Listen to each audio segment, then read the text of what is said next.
So, hi guys! Welcome back to my TikTok video. So, ipagpatuloy natin yung discussion about sa law of exponents. Sa ngayon, ang i-discuss natin is all about quotient of powers, power of a power, and power of a product. So, unahin natin si quotient of powers. So, ang formula niya will be x to the m power over x to the n power is equal to x raised to the power of m minus n. So, palagi tandaan na kapag magkakapareho ang base, ima-minus mo siya. At take note na kailangan yung value ng numbers mas mataas dito kay yung variable, kahit anong variable, maliban na lang yung letter O kasi nagmumukha lang siyang zero. Pwede rin numbers. Okay? So, magbibigay ako ng dalawang example. X to the 7 power over x to the 5th power. So, ang gagawin, kopyahin mo na lang yung x. Since magkakapare sila ng base, then i-minus mo to. Since ito, ang target nito, mas mataas yung exponent, which is 7, kaysa sa 5. So i-minus na lang to. So, 7 minus 5 will be 2. So ang sagot dyan will be x squared. So, second example is 2 cube over 2. So, sinulat ko yung exponent which is 1 kasi para mas makita. So, since para sila ng base niya, which is 2, is i-minus na lang. So, 3 minus 1 will be 2. So, ang sagot, 4. Hindi ito tinatanggap ng teacher kapag ito ang sagot. Dapat ito. Kasi minumultiply mo siya ng 2 beses sa sarili niya. So, ito yung magiging sagot. So, tapos na tayo dito. So, sunod doon is power of a power.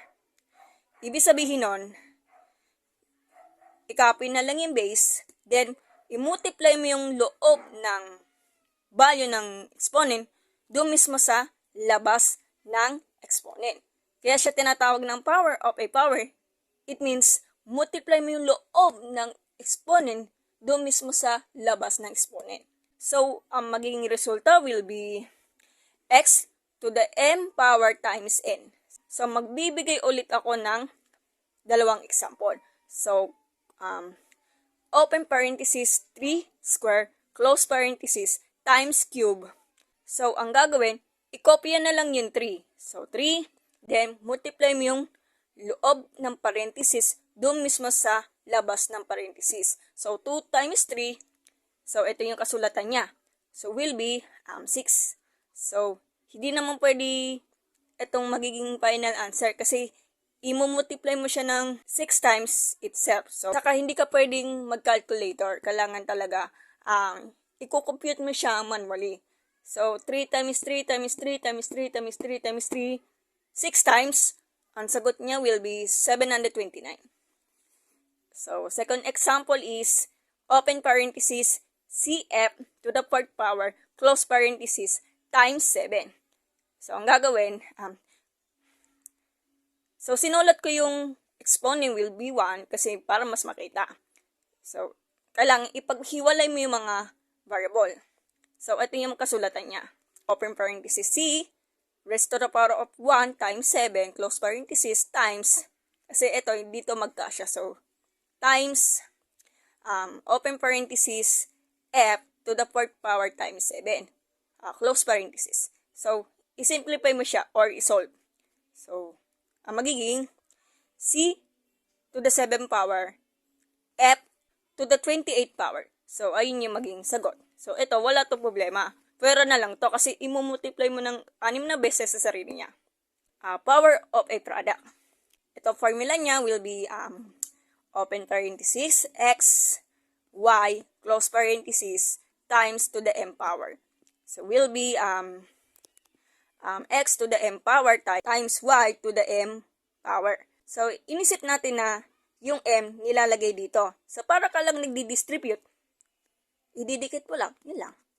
Kaya siya tinatawag na power of a product kasi etong exponent na to yung nasa labas is i-distribute mo siya, ito ang kalabasan niya. Power, ibig sabihin, exponent. Tapos product, multiplication siya. So, ito yung kalabasan. So, example number 1, open parenthesis x, y, close parenthesis, times to the 7 power. So, i-distribute mo lang. So, distribute mo yung exponent doon mismo sa loob ng parenthesis. Ito yung kalabasan niya. So, take note na maglalagay kayo ng multiplication sign which is period or dot. So, i-distribute ulit yung y. So, magiging y to the 7 power. So, ito yung sagot niya. O pwede naman, let's say, ipag-combine mo na siya. O ipagdikit mo. So, magiging x to the 7 power, y to the 7 power. Or pwede ganito, kasi paras naman ang sagot niyan. So, pangalawang example, open parenthesis 4, cm, close parenthesis, times square. So, distribute mo to. Kailangang ipaghiwalay mo yung numbers pati yung variable. Pa isa-isa. Distribute mo tong mga to, ang kalabasan niya will be ito. Take note na maglalagay kayo ng parenthesis para hindi kayo malito sa pagsusulat. So, ito na yon. So, 4 times 4 or 4 times square will be 16. C square, then M square. So, unahin natin yung numbers bago muna ang variable or letters. So, ito na yung magiging tamang sagot. So, pasensya na kasi sobrang busy talaga sa work kasi wala may ginagawa. So, sa next video, i-discuss natin yung mga natitirang discussion about sa law of exponent.